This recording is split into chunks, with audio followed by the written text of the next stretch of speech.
श्री गुरुदेव दत्त. श्री स्वामी समर्थ. आज आपण 12 ज्योतिर्लिंगांपैकी माहिती घेणार आहोत. श्री भीमाशंकराची. श्री भीमाशंकर. गंगेचा उगम भगवान शंकराच्या जटेत झाला व ती स्वर्गातून सरळ धरतीवर आली, तर भीमा नदीची उत्पत्ती शंकराच्या घामापासून झाली. भीमेचे उगमस्थान श्री भीमाशंकर क्षेत्र आहे. येथील वातावरण फारच छान आहे. पुणे जिल्ह्यातील राजगुरुनगर तालुक्यात घोडेगावच्या पुढे सह्याद्री पर्वताची भवरगिरी, रथाचल आणि भीमाशंकर ही 3 शिखरे आहेत. त्यातील भीमाशंकरच्या डोंगरावर हे पवित्र तीर्थक्षेत्र आहे. येथील अरण्यात कधीमधी वाघही दृष्टीस पडतात. या जंगलात अनेक औषधी वनस्पती आहेत, तसेच अन्य वन्यप्राणीही पाहावयास मिळतात. जंगलातील वाघसिंह रोज रात्री श्री भीमाशंकराचे दर्शन घेऊन जातात, अशी एक आख्यायिका येथे ऐकाव्यास मिळते. ज्योतिर्लिंगासंबंधी इतर कथा अशा आहेत.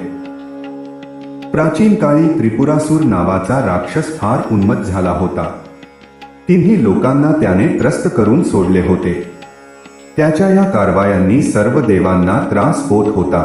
शेवटी स्वतः महादेव त्रिपुरासुराचा वध करण्यासाठी निघाले. भगवान शंकरांनी विशाल रूप धारण केले. त्यांचे ते रौद्ररूप बघून त्रिपुरासूर भयभीत झाला. दोघांत अनेक दिवस घनघोर युद्ध झाले. शेवटी शंकराने त्रिपुरासुराचा वध केला. त्याच्या वधाने स्वर्ग, मृत्यू आणि पाताळ या तिन्ही लोकांचे संकट टळले. त्यावेळी भीमकाय रूप घेतलेल्या भगवान शंकरांना थकल्यासारखे वाटले. थोडी विश्रांती घेण्यासाठी म्हणून ते सह्याद्री पर्वताच्या एका उंच जागी बसले.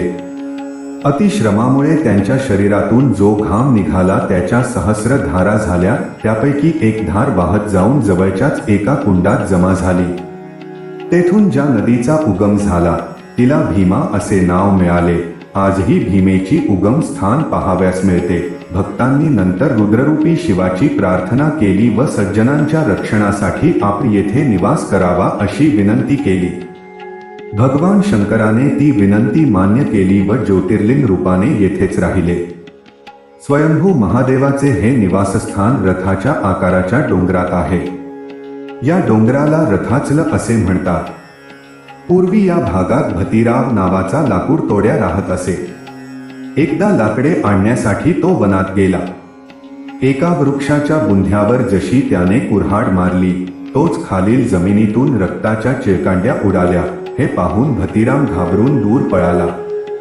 काही वेळाने अनेक लोक तिथे जमा झाले. कोणीतरी एक दुभती गाय तिथे आणून उभी केली. तिच्या आचळातून निघणाऱ्या दुधाच्या धारांमुळे रक्ताच्या धारा निघणे बंद झाले. भाविकांनी तेथे एक मंदिर बनवून त्या ज्योतिर्लिंगाची मंदिरात प्राणप्रतिष्ठा केली. याच मंदिराला कालांतराने भीमाशंकर नावाने ओळखले जाऊ लागले. शिवलीलामृत, गुरुचरित्र, स्तोत्ररत्नाकर इत्यादी धार्मिक ग्रंथांमधून भीमाशंकराचा महिमा वर्णन केलेला आहे. तसेच गंगाधर पंडित, समर्थ रामदास, श्रीधर स्वामी, संत ज्ञानेश्वर आदी संतांनीही श्री भीमाशंकर ज्योतिर्लिंगाचे महात्म्य वर्णन केले आहे. छत्रपती शिवाजी महाराज आणि राजाराम महाराजही येथे दर्शनाला येऊन गेल्याचा ऐतिहासिक उल्लेख सापडतो. श्री भीमाशंकराचे मंदिर हेमाडपंथी पद्धतीने बांधले असून संपूर्ण मंदिराला दशावताराच्या मूर्तींनी सजविले आहे. अतिशय कोरीव कामाने मंदिर नटलेले आहे.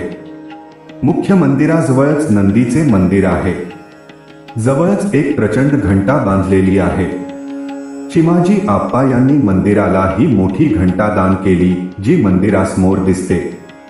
त्या घंटेवर इसवी सन 1721 असे कोरलेले आहे. हिच्या निनादाने संपूर्ण परिसर दणाणून जातो. दररोज रुद्र, महिम्न आदी स्तोत्रांद्वारे व दह्या दुधाने श्री भीमाशंकराला अभिषेक होतो. येथील निसर्ग सौंदर्य अतिशय सुंदर आहे. श्री भीमाशंकर मंदिराच्या परिसरात अनेक प्रेक्षणीय स्थळे आहेत व त्यांच्याशी संबंधित अनेक वेगवेगळ्या कथा आहेत. या स्थळांमध्ये मोक्षकुंड, ज्ञानकुंड, गुप्तभीमेश्वर, सर्वतीर्थ, पापनाशिनी, आख्यातीर्थ, व्याघ्रपाद तीर्थ, साक्षी विनायक, गोरक्षनाथांचा आरम, दैत्य संहारिणी कमलजा देवीचे स्थान, कमलजा तळे, हनुमान तळ इत्यादी जागा प्रेक्षणीय आहे. येथील कोकण किनारा भागातील नागफण्याचा कडा भयंकर आहे. जवळपास 3000 फूट उंच असलेल्या या ठिकाणाहून पायथ्याचा कोकणचा परिसर स्पष्ट दिसतो. येथून ते दृश्य पाहताना आपण विमानातून ते पाहत असल्याचा भास होतो. कोकणकडा येथून हे दृश्य उभ्याने पाहता येणे अशक्य आहे. यासाठी जमिनीवर आडवे झोपूनच ते पाहता येते. निसर्गाचा हा नयनरम्य चमत्कार दृश्य रूपात पाहता नाही. जय भीमाशंकर, जय भीमाशंकर असा जयघोष करावा लागतो. भीमाशंकरला भेट देण्याचा सर्वोत्तम कालावधी सप्टेंबर ते फेब्रुवारी दरम्यान असतो.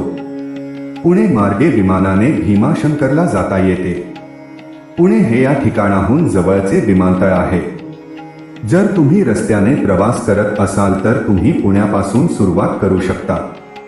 हे पुण्यापासून सुमारे 127 किमी अंतरावर आहे. पुण्याहून या ठिकाणी जाण्यासाठी 2 वेगवेगळे मार्ग आहेत. मुंबईहून येत असाल तर पुण्याचा रस्ता धरा, चाकणमार्गे जा. भीमाशंकरची सहल एका दिवसात पूर्ण होऊ शकत नाही. त्यामुळे तुम्हाला हवे असल्यास तुम्ही पुण्यात राहू शकता. जय भीमाशंकर. श्री गुरुदेव दत्त. श्री स्वामी समर्थ.